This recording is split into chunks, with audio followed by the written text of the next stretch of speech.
Daawwattoota fi dhaggeeffattoota keenya akkam jirtu. Kun sagantaa galoo shawuuti. Torbaniin kan simbiraan ga'u ani faarfataa Galataa Abdiisaati.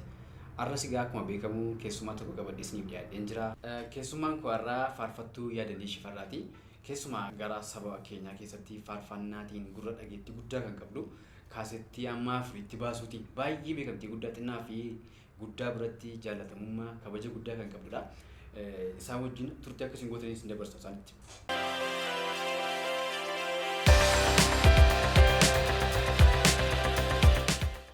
Baga nagaan dhufti yaada. Tole, baga nagaan nu eeddani. Meegaa bara kam tajaajila eegalte? 84, 85, 6 bara kana yeroon itti jalqabeedha jechuudha. Sagantaa mandaraa irraa kaane taansuudhaan kwaayirii waldaatti lammaffaa keessa warra jiran kwaayirii lammaffaatti dabalamee faarfachaa ture. Waldaan kun waldaa Makaana Yesuusiiti. Achi keessaan ka'ee barni itti faarfannaa barreessuu jalqabeef barni itti faarfannaa ba'ee faarfachuu jalqabe walirraa fagoodha. Faarfannaan jalqabatti fudhadhee iddoo aarsaatti ba'e ani bitameera dhiiga Kiristoosiin kan jedhudha. Yeroo jalqabaa kan itti. Inni fudhadhee ba'ee jechuudha qophaa. Haala kamiin immoo eegalte yaadu? Haalan ittiin eegale egaa faarfannaa yeroo naa dhufee fagootti mana namaa yeroo hin jirudha. Goola namaa hojjenna turre. Gajjallaadhaan dhufe. Utuun bineensa eeguutiin faarfannaa kanan barreesse. Utuun bineensa eeguun faarfannaa barreesse qamalee fa'aa kana simbira fa'aa kana tuun eeguutii gara koo dhufe. Maalirraa eegdaa yaadasuma kana ibsi darbu? Kanan irraa eegu qamalee bisingaa garbuu boqqolloo isaan kana simbiras nan eega qamalees nan eega. Isaan kana irraa tuun eeguun barii ganamaa gaaf tokko Luqaas boqonnaa tokko lakkoofsa 53 irra kan jirutu naa kenname. Warra beela'an waan gaariidhaan qubsee sooressoota harka duwwaa isaan gadhiise garbicha isaa Israa'eliin gargaaruuf birmatee araara gochuuf qopheessee yaadatee abboota keenya sabdachiise kan jedhutu naa kenname. Garuu faarfannaa nan fudhadhee yeroo jalqabaa beekana miti waldaatti kanan jalqaba barreesse garuu kanadha. Kanumaanan jalqabee kanumaanan dhufee turee achuman turee barreessuu jalqabeera jedhee achi hin baane mana namaatis yeroo sanas hin baane ittuman fufee yeroo dibamanii fi yeroo itti ba'anii faarfata walirraa fagoodha. Turtii mana namaa turte sanattu maal hojjetaa yaada? Inni ulfaataadha. Waan hin hojjenne hin jiru. Qoraan cabsuu jira. Daagaa buluu jira.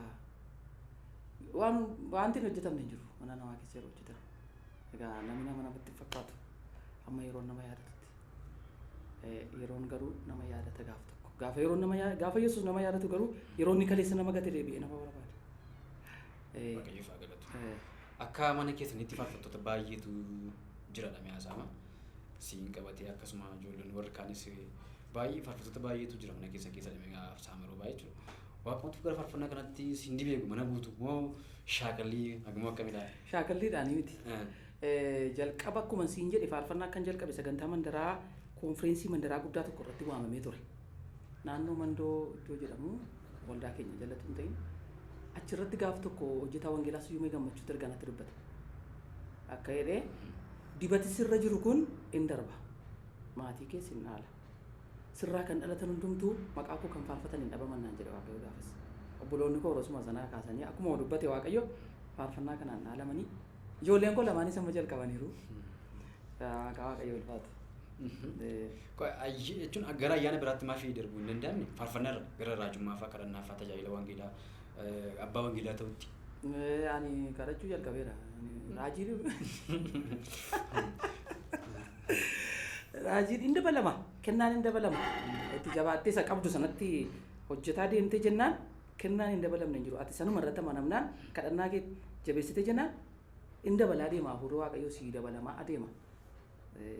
Barma dhiyoo kaasee anis kadhannaa kana. Gara. Maal jedhu itti guddatame gaafa dhamu sun itti dabalamaa deema gaafa dhamu itti guddachaa gaafa deeman. Itti guddachaa gaafa ati deemtu hafuurri qulqulluun waan haaraa keessa keetii baasaa adeema. Keessa keetii baasaa adeema. Wanti inni si dhoowwatu hin jiru. Ati sanuma irratti amanami malee sii dabalamaa adeema. Afaan haaraa fa'aa duree mana hin beeku. Ani keessumatti jechuudha. Yeroon jalqabaa waa'ee hafuura qulqulluu tuunni waa'ee hafuura qulqulluu hin beekin nan yaadatame na sochooseen kadhadhaa garuu maal akkana keessa jiru hin beekun ture. Gaaf tokko waldaa callee tabbaan kumeedhaa waa'ee hafuura qulqulluu barsiisuudhaaf naan akka hafuurri qulqulluun na keessa jiru bara. Atuun isan beekinna beeke hafuura qulqulluun. Afaan haaraas nanaasaa maal akka hin ta'e kun maal akka ta'e tuun hin beekinna beeke hafuura waaqayyo. Utuun isan beekinnu beeka waaqayyo. Kanaan gara Kanaan egaa dhufee kadhannaa nan kadhadha durumaa nan jaalladhaani garuu kadhachuu duwwaa utuu hin ta'in sagalee dhaga'uun kaa bara dhiyooti. Kadhachuu yaa namni kadhannaa malee socho'uu hin danda'u. kennichi hin daddarbaa. Hin darbu. Jabaattee naan hin darbu. Darbuu danda'a. Naan jedhame waaqni akkuma dubbate godhe. Maarree darbinaan kaa dhaalamanii faarfannaa kanaan isaanis. Maqaa yaadanii shifarraa gaafa kaasanii akka dhiiraatti namatti dudduutti fa'a maal jedhu isuma wajjin dabalatee iyyuu faarfannaatti gaafa baatii madarakiitti baatus immoo uffata akka kwaarii sanaaf uffata guutuu uffatame sana isa uffattee baatu malee hin faarfattu jedhama yeroo baay'ee sana uffachuun kee maal ibsa? Warri nu duraa baay'een isaanii uffataniiru. Haa ta'u malee anis isaan jalatti argee uffadheera. Nu dura kan ka'an jechuudha baay'ee miti garuu Abbabee Tamasgeen irratti hin argine. Anis uffadheen isaan lafa godhanii lafa hin goone ittuma fufaan poolis. Maaliif waan balleessi hin qabu wayyaan faarfannaa waan ta'eef. Wayyaan ati suuqirraa bira bitattu wayyaa faarfannaa si hin ta'u. Faarfannaa wayyaa mataa isaatii qaba. Faarfannaadhaafis ta'uu dhiisuu danda'a. Yookiin gabaabbataa yookiin miillaa gaditu gaarii ta'ee mudhii ol rakkina qabaa. Yookiin isatti turratti uffattu rakkina qabaa. Kan ilaa wayyaa ishee ilaa qaamsi isheen uffatte sirrii ilaa maal jechuurra wayyuma faarfannaa kee uffattee bakka tokkoof waamtee gara jireenya mootummaa waaqayyootti saba kana waamuudhaaf waaqayyoo afaan si godhachuudhaaf afaan si godhate waan ta'eef gara mootummaa waaqayyootti waamuudhaaf kanatti waamamte waan ta'eef wayyuma faarfannaa kee uffattee yoo faarfatte waayyuu balleessu. Faarfannaan uffata qabattee. Qabayyee. Isa eessa argatu dhaloonni mee dabalatamoo uffatni nuti suuqirraa bitannu hin ta'u gaafa jettu sun maal ibsa? Ta'uu dhiisuu danda'a faarfannaadhaaf. Maaliifi dheeraadha jenna. Wayyaa yeroo tokko yeroo baay'ee baadiyyaatti nan arga yeroo wayyaa faarfannaa uffadhee mamoo yeroon dhaabadhu warroota nu gargaaran garana dhaabbatte mudhii gadiinsa bareedaadha jilbaa gadi gaariidha gadhiifamaadha. Kanaaf kana gidduun garuu rakkina qabaa akka qaracitii wayiiti. Surreeyyuu wayya sarara.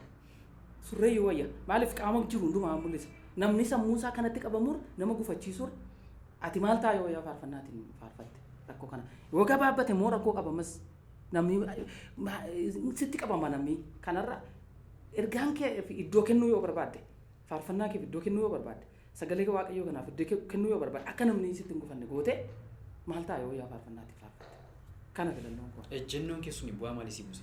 Anaaf natti tolaa gammachuu guutuun qaba. Takka tachaamees hin beeku wayyaa kana uffattee faarfatte jedhanii tachaamees hin beeku takka yeroo waliin tajaajilu ijoolleen jiru yaadaan uffadha. Takka yeroo waliin tajaajilu jiramu yaadaan uffadha. Kanarraa kana fe'an guyyaa tokko wayyaa faarfannaa kootti adda ba'uun barbaada. Waan na godhe sin qabu. Si bu'aa guddaa argamsiiseera. Dhaloonni maalirraa baratu kanarraa? Dhaloonni gaa tokko tarii fudhachuu dhiisuu danda'u. Amma koottiin uffachuma kootiin itti meeraan afaan yoo ta'us baate uffachuma kootiin kun gaariidha jedhee itti meera. Maaliif maal godhaa yoo isaan faarfatan maal ta'a? Maaliif iddoo aarsaa waaqayyooti. Mana waaqayyoo keessa wayyaan sun fannootu irra jira. Wayyaa faarfannaati. Ergaa sagalee waaqayyoo qabattee baate wayyuma faarfannaa kanaan yoo faarfatte bu'aa argamsiifta. Tokko wallaalaan jira, beekaan jira, dadhabaan jira. Tokko waa'ima wayyaa kee yoo gabaabbates yoo dheerates dhimma kanatti hin qabne jira. Sagalee makee duwwaa ergaa kee duwwaa fudhatee galuu kan barbaadu jira. Itti fayyee tokko immoo itti kan qabamuu danda'u jira. Itti kan dadhabaa ta'e kan ta'e jira. Kanaaf ati namoota kana hundumaa iddoo tokkotti argachuu fi wayyuma faarfannaa kee uffachuus irra jira. Keessa barbaanna malee alli maal nu fayyada kan jedhamu jiru. Amma yaada tokko gaafa kaastu waa'ee uffataa miti kan nu barbaannu. Waaqayyoos immoo keessa garaa namaa ilaalaa jedhama. Kana kan kaasan jiru. Uffata kana wajjin gaafa qabsiisnu warri keessa isaanii nagaa ta'e amma waa'ee uffannaa fi moddeen kennin akkam godha. Jiru kan namni kan tokko wayyuma maal rakkina qaba wayya. Surree yoo uffattee faarfatte yoo rakkina hin qabu kan siin jedhan jiru. Baadiyyaatti immoo keessumatti wayyaa gabaabaa uffannaan namoonni ganamoo dhufan galgala iyyuu kan hin kan barbaadu. Itti maayidhanii kan barreessanii nama meeqana biraatti meeqan beeka. Wayyicha akka jijjiirratan jarri sun itti qabamuu hin barbaannu kan jedhu. Harmootii fa'aa jedhama irra caalayyuu warruma jechuun umuriin isaanii intini waan mana waaqaa keessatti ulfina tokko arguu barbaanna malee nama wayyaa hin taane uffatee nurra dhaabatu hin barbaannu arguu jedhu. Waaqayyoo bargiti garaa keessanii wayyaa kee garaa keessan tarsaasaa'edha. Garuu ati faarfannaa wayyaa mataa isaa erga qabaate nama kana hundumaa argachuudhaaf ergaa kee fi eeggannaa gochuudhaaf wayyuma faarfannaa kee uffattee faarfatte maal ta'a? Maal ta'a? Yeroo biraa uffattee deemuu dandeessa waan barbaadde. Qabaa faarfannaaf goote yoomii maal fakkaata? Qabaan faarfannaa ani godhee Waaqayyo na gargaareera baay'ee. Haalonni karaatti sitti dhufan hedduudha. Faarfannaa kan sirkaa gatan. Sammuun kee yoo neetwoorkii oliirraa si'a tokkollee nagaa keetti bu'ee irraa ka'a. Neetwoorkiin kee olii gara cinnaan hin jiru faarfannaa wajjin adda baataati. Hin ta'u maaliif tokkummaa hariirooti Waaqayyo wajjin qabu cimuu qaba. Firummaati Yesuus wajjin qabdu cimuu qaba. Haala barootaa ilaalchisee Waaqayyo faarfannaa sii kenna madaa namaatti fayyisuudhaaf. Egaa yeroo baay'ee faarfannaa mata duree baay'ee qaba. Faarfannaan kadhannaa jira, kan qalbii jijjiirannaa jira, kan galataa jira. Gaafa namni du'u kan faarfattu jira. Faarfannaa waan tokko duwwaa miti. Faarfannaa kana haala kana hundumaa sii ilaalchisee sii kenna yoo Yesuus wajjin hariiroo qabaatte. Hariiroo yoo qabaatte. Nama kadhataa yoo taate. Nama jireenya isaa eeggatu yoo taate. Nama Waaqayyo wajjin haasaa deemu yoo taate. Waan biyya lafaarraa yoo dhiiste kaastee yaada kee. Ati isa caalu barreessaa deemta. Baay'ee jecha cimaa qabaa deemtan ayyaana Waaqayyootu na gargaara yeroo baay'ee. Ayyaana Waaqayyootu na gargaara. Shaakala kamiin hojjechaa jirta kana bukkeetti? Kana bukkeetti shaakalan godhaa jiru. Homtuu jiru kadhannaa. Gaafa kadhadhu narratti rooba. Waan barbaade amma harki koo na dhukkubutti. Barreessuun. Amma harki koo na dhukkubutti kadhachuudha. Akkuma siin jedhe ati Waaqayyo wajjin nagaatti jira. Bara jireenya kee. Waan inni jibbii kadhachuu duwwaa miti. Waan Waaqayyo hin barbaanne dhiisi. Shaakalli kan isii kaasee fi kennaa qaban bukkeetti bareechanii namoota biraan gahuuf saba biraan gahuuf ergaa isaanii miidhagsifachuu fi shaakalli sagalee jira. Shaakalli jechootaa jira. Waan meeqa jira? Anomaa shaakaleen beeku. Omaa shaakaleen beeku. Warra shaakalii waan isin dhaamsa maalii qabdati immoo? Namoota akkasii baay'inaan argaa waan jiruuf hin argama hawaasa keessatti hin jirama. Gadi baatanii dubbachuu baatan illee hin jijjira waan akkasii amma keessumaa vookaalii hojjechuutiin sagalee isaanii kan fidatan jira. Yoo kennaan uumamaa jiraate rakkoon qabu kan jedhan moo jiru bukkeetiin shaakalii kun akka barbaachisnetti isa kana akkamitti ibsita? Wal bukkee maqabeeti. Warra shaakalanii sagalee isaanii baasanii ni homaa jechuun barbaadu hojjetan. Ba'uufii danda'a jechuun amma yeroo baay'ee kadhadhu sagaleen koo ba'a kan koo hin duudu. Hin ba'aa kana deemu jiraachuu danda'a. Rakkoon qabu. Garuu shaakalaan hin ta'u. Ani waa'ee faarfannaa irratti nachis deebisa. Sagalee duwwaatu hin ta'in. Faarfannaadhuma moobaayilii isaanii fudhanii walduma kana kan jiru. Faarfannaa haaraa tokko argatanii waraabu. Mata dureen ishee gaarii taanaan ishee irraa fudhanii dhaqaniiti waatti dabalanii mana istiidiyootti geessu. Bor faarfannaa kee mana istiidiyootti dhageessati. Nama kan biraarraa bor dhageessa faarfannaa kee. Waan akkasii jira. Tokkommoo yaaliidhaan itti du'anii akka nama qormaata fatanaa hojjetu maatiriikii hojjetu irra taa'anii hojjetu. Dadhabuu hin barbaachisu. Homaas hin barbaachisu. Hin ta'u taanaan dhiisi. Yaaliidhaan akka kootti yaaliidhaan hin godhin. Baay'ee fayyaduu dhiisuu danda'a. Jilbeenfadhuu hin dhufaa. Yoo kennaa isaa qabaatte. Sii dhufaa atuu jinni uffitee irraa garagalta barreessuu isaa. Asumatti dhiisee gaafa deemu jira nama. Maaliif hin kennaaf warra Waaqayyo. Sii kenna. Yoo barbaadde akka itti galateeffattu si godha. Yoo barbaadde faarfannaa kadhata galata. Yoo barbaadde faarfannaa moo'ichaa. Yoo barbaadde faarfannaa qalbii jijjiirannaa sii kennaaf warra Waaqayyo. Waan barbaadde kadhattee harkaa argatta. Kanaaf itti dadhabdee mataa kee dhukkubsuurra yoo jilbeenfatte natti tola ati. Shaakalliin yaaliidhaan ati hojjettu irra caalaa isatti mimmaaniin fiddu jilbeenfatte isatu madaa namootaa fayyisa. Isatu gadi bu'ee waan hundaa hojjeta gola namootaa galee gargaara. Anaaf kanatu naa gala. Inni kun kennaa wajjin wal qabata. Kennaa sana immoo baatanii dubbachuudhaaf bareechuun ni barbaachisa kan jedhan jiru amma isaan tilasi kaate sana wajjin amma sagalee bareechuu sana wajjin wal qabate jechuudha. Inni amma miidhaa qaba moo faayidaa qabaa ibsitaa? Yaaluun sana baratanii fiduun sagalee sana shaakalanii fiduun. Yoo baasuu yoo hin ta'aaf ta'e rakkina qabu. Dhaan isaaniin immoo hin ba'aaf taanaan hojjeta.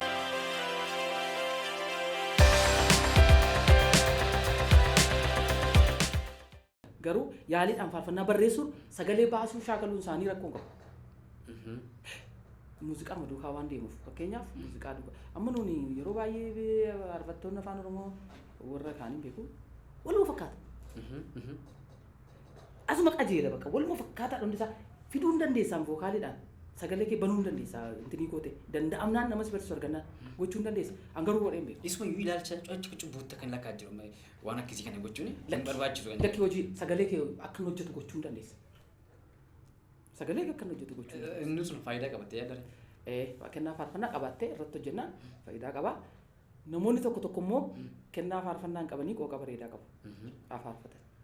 Kennaa waldaa kiristaanaatiif kennan. Garuu haaraa kan namaa fuudhanii mana istiidiyoo geessutu sirrii miti. Inni faarfannaa jedhamu jedhamu. Amma faarfannaa kan namaa waraabdee moobaayilii irratti itoo itti faarfattuu mana faarfannaa haaraa tokko sirraa argadhee asumatti moobaayilii irratti waraabee jechuudha.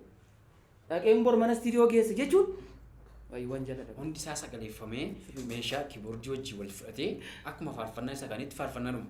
Faarfannaa. Garuu kennaa qabaaf hin qabuu isaa addan baasuu namichi rikeerdii godhee geessaa jiru. Maal amma dhaggeeffattu yeroo tokko jechuudha faarfannoota amma si'ana ba'anii jiran wanti isaa kan siin galle uumaadhuma hin qabu. Hin naqatee hin galatee. Sakkasii maal jedhee dabarare? Hin galateeffatee hin kadhatatee waan beektu. Waan hin naasoo beektu. Akka koppii ta'e sitti mul'ata atuun beekta. Ganaa mul'ataanii raajii dirqama mul'ata gunnarra jiraa si barbaada. Ofuma keetii sitti mul'ata. Sirrii akka ta'a. Maal olumaa gadi kan ta'e sitti mul'ata. Baqattee deemta amma yeroo tokko mul'isu miidiyaa tokko irratti. Aanachumaan cufnee deemnaan ijoolleen koo sin jaallatan. Hin beekamu. Utuu kan waaqa biraa ta'ee sin cufsiisu akka itti dheebottu si godha. Si galee rabati. Kanarratti muuziqaanyoonnis hojjechuu qabu. Faarfannaa hin taane, faarfannaa gara hin qabne, faarfannaa dhumaaf jalqaban qabu. Utuma dhiisanii baay'isa isaanis. Hojjechuu dhiisanii muuziqaanyootaaf kana yaada akkasiin kennaa kan. Warri keessa yeroo dhiiraa faarfannaa keessa turanii kan adda baasuu danda'u. Warri kaan akkamitti hubatu kan? Yeroon kun yeroo hamaadha baay'ee. Yeroo siin galu yaada sirkaan fudhatan. Ani beekas teknooloojiin guddateera isin warra duriitii. Amma nun duree jechuudha. Faarfannaa 36 faarfannee gala dunnu. Lakkoofsa 4 wajjin 36 faarfannee gala. Akka waan tokko faarfadhee natti fakkaatu. Maaliif jedhe? Kamisa 2 faarfadhaa jimaata ganama 2 wangeela ilaali gaa yoo lakkoofte gara 30 wayyuu naqamu amma sanbata galgalaate jechuudha. Faarfannaa haaraa faarfanna immoo isa dheengaddaa fi namiti haaraa geessina. Amma si'ana faarfannaa haaraan iyyuu hin jiru. Kan oolchaaf kan bulchaa waliin maktee jirraa buuta. Saba keenyas barsiifneerra. Muuziqaan isa amma tokko goone faashiniin isaa walloo biitii yoo ta'e hundumtuu walloo biitii hojjeta. Bakka dirqama sanyii kan keetii hojjechuun irra jira. Bareedaa isaa. Waluu fakkaata. Yuunikii hin argitu. Ofii isaa ta'e kan hin argitu waan akkasii. Durii hin jiru kun. Faarfannaan durii meeshaa malee ati faarfattu garuu dhukkufataa lafa ni ciisu kaasaa ture. Yeroo nu faarfannu baatamee dhufee jechuudha. Siree irratti yeroo nu olu taallu jechuudha. Olu taalluun keenya siika qaba ture dur. Yeroo nu olu taallu inni immoo siree irraa olu taalu. Ni yaadadha. Waan jiru giitaar wayii akkasii godhu hafuurri hamoonni iyyanii ba'u. Ni yaadadha tokko keessumatti falaxaatu miila isaa waraane nama sana. Hamuramu jedhamee ture. Jennaan uffeenatti tole iddoon buufataa koo uffeenatti tole iddoon buufataa koo kana faarfadhan ture. Yeroon takka olu taaluun naa dhufu gaafa olu taallu jechuudha. Sima tokko namicha miila isaa keessaa falaxaan gama sanatti keessaa utaale. Isa booda baay'ee dhiigee mala'ee ofii isaatii deemmatee gala. Falaxichi nu taale gaafa. Olu taale keessaa. Olu taaluun kee hiika qabaachuu qaba amma callimannee wal ilaalanii olu taaluu irraa olu taaluun kee hiika qaba dur olu taaluun keenya qaba hiika qabaachuu qaba. Hafuurri waaqayyoo si sochoosuu qaba. Yeroo si sochoosu waa hojjechuu barbaadeeti koo malee callifattee sirbita miti sirba biyya lafaa miti. Akkas ture yeroo nu dabarsine ture. Amma baay'inaan kan arginu iyyuu faarfattoonni baay'een kan nama isa tokko baasee irra deebanii riimiks gochuutiin baasanii hojjetaa jiru. Istiidiyoo biratti isaantu beekamtii qabaa. YouTube irratti isaantu beekamtii qabaa. Abbaan faarfannaa amma isaanii argate beekamtii. Bu'aa manni argatee gurra isaanii biraan ga'u qofa. Isaanii mura deebanii hojjetanii baay'eetti beekamtii guddaa argachaa jiru. Isaan kun amma maal ta'uu qabu bor deemanii an isaanii boodatti fi nama hojjetaa jiru. Miidhaan isaa maayini faayidaan isaa maayini wal bukkee qabu kana. Faarfachuun isaanii gaarii ta'e kan namaa faarfachuu balleessan. Kana faarfachuun isaanii ba'eessa ta'etu kan namaa irra deebi'anii hojjechuu irratu kan isaanii irra deebi'anii hojjetanii bareedaa. Abbaan irra deebi'ee bor hojjetee kosi qaanessuu danda'a. Inni tachi dhufee riiga kan eenyuuti beekamaa dhagaa. Amma akka kan kee ta'e tokko faarfannaa hansaati jedhama. ati borrii gootee hojjetachuuf waan jirtuufu arrii godhee hojjechuun nan barbaachisu. Garuu yoo faarfadhe homtuu nan dhabu faarfannaa kee. Ba'eera addunyaarra jira taanaan jechuudha. Baay'ee hin taane kan nama arrii gochuun hin ta'u. Miidhaan qabu sun. Tajaajila innuma tajaajilaa. Garuu kan nama arrii gochuun hin fokkisa qaba. Sumattuu sammuu namaaf ba'ees hin ta'u jedhee mayyaadha. Malee faarfachuun waldaa kiristaanaa tajaajilummaa rakkina qaba.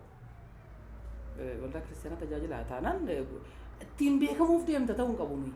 Ati ittiin beekamuudhaaf rigoo ta'uu taate ittiin beekamuudhaaf faayidaa mataa keetii yoo goote hin bokkisan ofuma bumtuu sammuu fayyaa baatee deemadhee yaadu namni kana godhu. Sammuu fayyaa baatee deemadhee yaadu faarfannaa keetii godhee ittiin beekamee naan sammuun koo fayyaa ta'a jedhee yaadu gaa akka kootti jechuudha. Kana fakkaata. Baay'ee namatti tola. Ergaa kanaatu fudhatanii beessadha. Kanuma wajjii wal qabateyyuu iddoo tokko tokkotti taatistoota kan jedhamanii fi waaqeffachiistota fi faarfataa garaagarummaan isaa yoo maal mee kana kamitti ibsita? Isaan tokko tokko faarfatanii akkuma jirutti jira. Lasii kaasee jiru ijoolleen ciccimoon baay'ee mana qabte kana yoo deemte ijoollee baay'ee waaqeffachiisan jiru. Waaqeffachiisan jechuun hafuura qulqulluudha kan nama waaqeffachiisu. Garuu dura bu'anii faarfatanii faarfachiisu. Jiru ijoolleen baay'ee sitti tolan. Faarfannaa makee kana sirkaa fudhanii yeroo isaan itti dhiyeessan jira. Garuu faarfannaa qaban. Baay'een isaanii faarfannaa qaban. Qoqa bareedaa qabu. Utuu isaan faarfatanii sitti tola. Rakkoon qabu faarfatan. Ati immoo garuu waaqeffachiisuu waaqeffachiisan. Faarfataan tokko garuu waaqeffachiisuun irraan tolu. Ani waldaa keetti nama amte faarfannaa namaatiin si faarfadhee yookaan waldaa kee tajaajilee yoo hin galee hin tolaa laata hin tolu. Kanuma koo lakkoofsa guutuu wajjin faarfadheen ergaan qabu waldaa sanaaf waaqayyoon kadhadhee achitti yoo naa kennames immoo barreesseef si waldaa keetii faarfadhee yoo hin galee ani ergaa koo galmaan ga'eera jechuudha. Isa kana baluu walitti fiduurra. Faarfannaa akkasitti baratame akkasitti beekna turre. Lakkoofsa guutuu wajjin faarfachuu qabda. Amma warra akkasitti warra durii faaraa jedhamu garuu yeroo kana. Anarra iyyuu faarfadha lakkoofsa 5tti godheen faarfadha wanta namni na dhowwu hin jiru.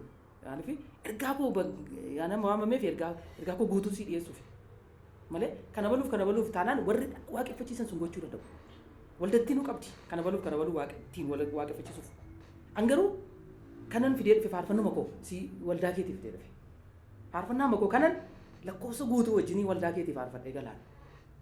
Kan kootiin waaqeffachiisuu danda'u isaan gochuu danda'u. An garuu wanta addaa tokko waldaa sanaaf hin taa'e kana waaqayyoon kadhadhee jechuudha. Si qabadhee dhufe. Isa kanatu bareeda. Warra sooloodhaaf. Kanatu bareeda. Mee amma Yesuusan warra durii jennee amma kaasnee dabarreera. Warra durii fi isaa ammaa kana wal bukkee gaafa qabna. Amma Yesuun kun rakkoo qabaa? Amma Yesuun gaafa warra ammaa gaafa jennee kaasnee warra ammaa gaafa jennu ammayyummaa kana keessa warra jirruu fi tokkoffaa akka amma dhaloonni kun hubachuu danda'utti gaafa ibsinu jechuudha. Isa ammaa kana amma Yesuun gaafa jennu kun jechuudha. Isa durii masana yoo amma Yesuun kun rakkoo qabaa? Moo rakkoo qabattee ibsita qaba? Isa durii amma gochuun rakkoo hin qabu. Ilaa maal sitti fakkaate? Dur dabtarii lakkoofsa mana ga'uu fuunee baana turre. Ajandaa jira. 4 moo 5 qaba. Isa fuunee baanee tochirraas ilaallee faarfannaan beektee dur. Duma isaa arfan ishee bituu barbaanne. Garuu sii galee akkatti jalqaba sii kaase. Akkatti faarfatan hin beeku san faarfadhu sanan hin beekan jedhee sii kaase. Fixuu barbaannaas lakkoofsa 5 fa'aa yoo ta'e gaaf tokko jechuudha wajjin faarfannu lakkoofsa 8 qaba faarfannaan sana. Asii kaatee maganaanya keetii deebita tuni tokko faarfatu. Lamatti humna ture. Akkas ture. Amma teknooloojiin guddate akkuma beekamu dhaloonni kun qaroomaniiru. Bara meeshaan giitaarri jiru kana keessatti faarfannaa koo durii sana amma gochuudhaaf faarfannaa koo durii amma gochuudhaaf baay'ee isaa waalsii godhe deebisee hin ta'u beektaa jikka. Baay'ee isaa waalsii godhe kana waalsii godhe jira faarfannaa 200 ol kan sirrate baay'ee jira 200 ol ganaa kan ba'u jechuudha yoo qaatee faarfatte rakkoodha akkuma sila sitti mee tokkotu waraabee mana viidiyoo jira faarfannaan koo godhaan immoo akkasumatti illee guyyaa isaa eegee kaaseetti illee hojjedhee akka uummata dhagahu gaaf tokko nan godha. Faarfannaa 200 ol kanan sirreesse kan baay'inaan diiskoodha garuu kanan baay'ee jaalladha.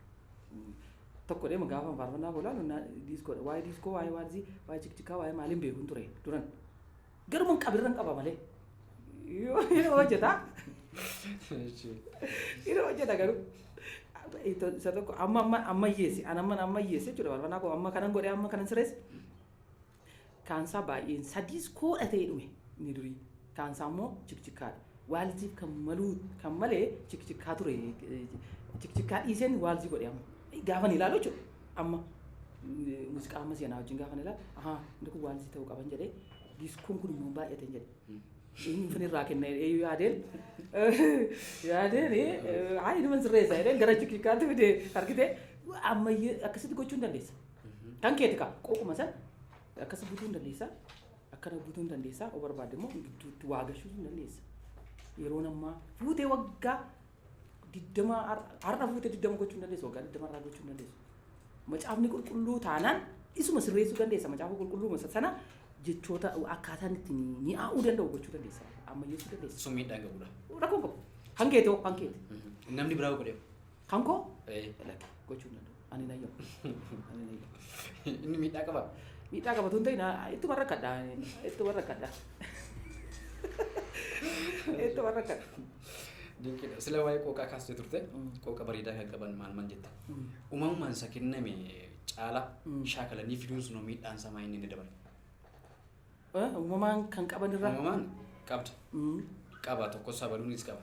Garuu warra akka sila vookaalii sana hojii walitti bukkee qabne kaasne bareedanii sana dabarsuun ammayyeessanii sana dhaamsa sana dabarsuuf jechuudha ammayyeessuun miidhaa qaba. Rakkoo qabu. Rakkoo qabu. Baastee bareechi maaliti waaqayyotu sii kenne hoo ammayyeessitee hoo dhiyeessitee rakkina qabu. Bareecha jechuudhaaf jechuun baratanii argachuu danda'ani sagalee. Yoo uumamaa ta'e malee. Yoo uumamaa malee itti rakkachuun nama tokko yaadadha kanarratti. Nu biraa amma jalqabee faarfannaa lamayyuu barreesse akka walalootti jechuudha. Kennaa kee miti jedhee qooqa bareedaa qaba garuu namni kun waaqayyo gaaf tokkotti dubbate waanan sitti kennine sirkan barbaadu jedhee akkasuma jedhee waanan sitti hin kennine sirkan barbaadu yaaliidhaan hin hojjetin jedhee dhuguma immoo waaqayyo waan sitti hin kennine tokko sirkan barbaadu waan sitti kenne tokko sirka barbaadu gaaf tokko bu'aasaa wajjin jechuudha. Innaan dhiise namni kun yaaliidhaan irra caalaa yoo kennaa faarfannaa kana qabaatte baasuu danda'u sirra jira sagalee kee ati amma dandeesse amma ba'uu danda'u baasuu dandeessa rakkina qabu kennaa ganama qabda taana. Duruma jira taana rakkoo. Jira taana irratti hojjechuun oomta wanti si dhowwu jiru. Mee gara faarfannaatti deemne faarfannaa yeroo baay'ee waa'ee faarfannaa gaafa kaasanii mana rakkiratti sin argina yeroo baay'ee argina amma lallabni gahuutti kan faarfadhu faarfannaa naaf faarfatamu amma kadhannaan gahuutti kan yaa faarfatu gidduutti akka dildila wayii kan godhan jiru sun maal ilaalchi kun maalirraa kan ka'edha. Faarfannaanis immoo tajaajila jiran keessaa akka xiqqoo wayiitti ilaalama achirratti gaafata argitu. Manni abaluun dhufutti naam jedhama. Yeroon isaa eeggatame akka tajaajilamu godhamu sun maal ilaalchi kun akkamitti caburalla. Gaaf tokko jechuudha. Amma yaadanii faarfattutti buusiin fuudhamuudhaan jedhan. Kun argitee kennaan hafuura qulqulluun kennan keessaa tokko faarfannaan. Isa tokkoof raajii, isa tokko wangeela lallabuu, isa tokko raajii mul'ata arguutu kennama. Dinqiin achi keessaa faarfannaa. Iddoon qabu jechuudha. Isa ittiin buusii fuudhan miti faarfannaan akkaataa fudhannaa keenyaatu sirrii turre ganama. Iddoo ittiin kenneen argite. Inni kuni akkamitti iddootti kennama laatadha. Isa jedhamu irratti anaan baay'ee natti ulfaata. Haa ta'u malee ittiin buusiin fuudhaan jenneedha. Amma isin buusii keessan fudhattanitti nan taa'an jedhe. Isa ittiin buusii fuudhan miti faarfannaan. Sagalee waaqayyooti. Macaafa qulqulluu keessaan barreessiyan isa ittiin buusii fuudhan miti. Iddoo baay'eetti akkas ta'a kun. Garuu akkamitti akka inni sirratu egaa anama baay'ee natti ulfaata. Tarii gaaf tokko sirrata kun sirrata jedhee yaada. Harrayyuu godhamaa jira iddoo baay'eetti. Ittiin buusiin fuudhama. Keessumaa tajaajiltumati wajjin tajaajilu jechuun booruma beekani isaanuma beekantu amma baluu nufutti yookiin amma kadhannaan gahuufaatti jedhama. Sun miidhaan qabuure. Gaaf qabaa sammuu namootaa keessatti. Isa faarfatuufuu adaman gaaf tokko baay'eetti miidhameen turen galuuf niyyuu turen hin tajaajilu yoo galuuf hin turen. Maaliif faarfannaan keenya isatti yeroo eeganis miti. Sagalee waaqayyooti. Akkuma sila sitti yeroo nu faarfannu hafuuronni namoonni ba'aa turan dhukkufataan fayyaa ture. Warri duddi isaanii cabellee jakootiin argina. Waaqayyo isaan fayyisaa ture yeroo faarfannu. Hubannaa keenyatu sirriitti nu hubanne namoota keenya akkaataa fudhannaa keenya sanatu sirriitti fudhatu. Garuu sirriitti hubachuun nurra jira. Waldaan kiristaanaas kana beekuu qabdu. Tajaajiltoonni wajjin deemnu illee kana beekuu qabu. Kun qabeenya waldaa kiristaanaa jedhanii yaaduu qabu faarfannaan. Isaan hojii hojjetama jedhanii yaaduu qabu. Amantoonni keenyas kana beekuu qabu. Sattiin buusii fudhamus miti, sattiin yeroo eegamus miti faarfannaan. Fayyisuu danda'a. Waaqayyo isa keessa darbee fayyisuu danda'a. Argineerras hojjetee argeera sana. Akka isa xiqqaa wayitti moraalama faarfannaan tu sirrii sun maal ta'uu qabattee akka sirraa fooyya'uu qaban jedha amantoota keenya biratti. Akkamittaa fooyya'u? Ekkoo iddootti godhamuu qaba, ittiin buusiin fuudhamuu qabu, iddoo guddaa qabaachuu qaba. Macaafa keessaa hojjetame waan ta'eef kennaa macaafa qulqulluu afurii qulqulluun kennu keessaa tokko waanta ta'eef kanatti yaadnee iddoo guddaa kennuufii qabna gara fuulduraatti sirreessuu qabna. Amantoonnis kana sammuu isaanii keessatti beekuu qabu. Inni warri wajjin deemnus kun kennaa waaqayyo nuu kennee dhadhee iddoo nuu kennuu qabu isaanis faarfannaa keenyaafis iddoo kennuu qabu. Asumarratti garaagarummaa guddaa qaba. Isa lallabuu isa kadhatu isa maal jedhu caalaa faarfataan iddoo gadaanaa qaba yeroo baay'ee. Yoo akkuma argaa oollu jechuudha. Sirrii. Sunoo akkamitti haa sirraa'u miidhaamsa dhalootaafis warra dhaggeeffachaa jiran hundumaaf iyyuu sirraa'u qaba wantichi waan ta'eef. Waan baay'ee na mudateedha kun kanatti dubbatti kun. Ana baay'ee jireenya keessatti yeroo baay'ee kan guyyaan ittiin miidhameen galee guyyaa muraasadha. Kanan dhaamuu barbaadu tokko waldaa kiristaanaatti himuu barbaada kana. Faarfannaan qabeenyaa waaqayyo waldaa kiristaanaatti kennedha. Tokko tajaajiltoota jaarsolii waldaa kiristaanaatti himuu barbaada kana. Faarfannaan kennaa waaqayyo waldaadhaaf kenne keessaa isa tokkodha. Warra wajjin tajaajilu paasterootatti qeessotatti himuun barbaadaan faarfannaan kennaa waaqayyo waldaa kiristaanaatiif kenne keessaa tokko. Isa kana akkasitti yaaduun nurra jira. Iddoo kennuufii qabna faarfannaadhaaf. Dhaloonnis nu booda dhufanis kana arguu qabu. Kana himuu barbaada. Faarfannaan hojii wal qabatees immoo amma yeroo ammaa baay'inaan kan agarru ittiin biizinesii gaggeessaa kan jiran beekamtii kana hojii wal qabatee YouTube banachuutiin sana kan hordofan biizinesii sana kan hordofanii faarfannaan hojii biizinesii ta'ennaan immoo faarfannaan tajaajilatti lakkaa'amuu baannaan immoo dhimma fuuraa keessa galuu baannaan immoo maaliif irraan ka'e kun? Faarfannaan ittiin biizinesii gaggeessanis miti. Faarfataan bargate miindeffamaas miti. Iddoon qabu akkuma sila dubbanne. Suni dhaabachuu qabaadha.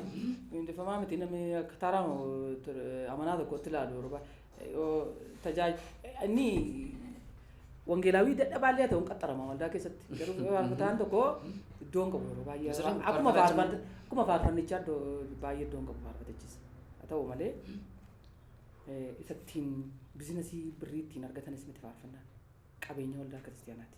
Waldaan kiristaanaatu faarfannaa kanaaf iddoo kennitee, faarfannaa kana irratti hojjettee, faarfataa kana qabattee, qabeenya kana immoo hojii horiitti jijjiirratte iyyuu faarfataa kana qabattee waan meeqa godhachuu dandeessi waldaan kiristaanaa. Faarfaticha duwwaaf hin kennamne faarfannichi.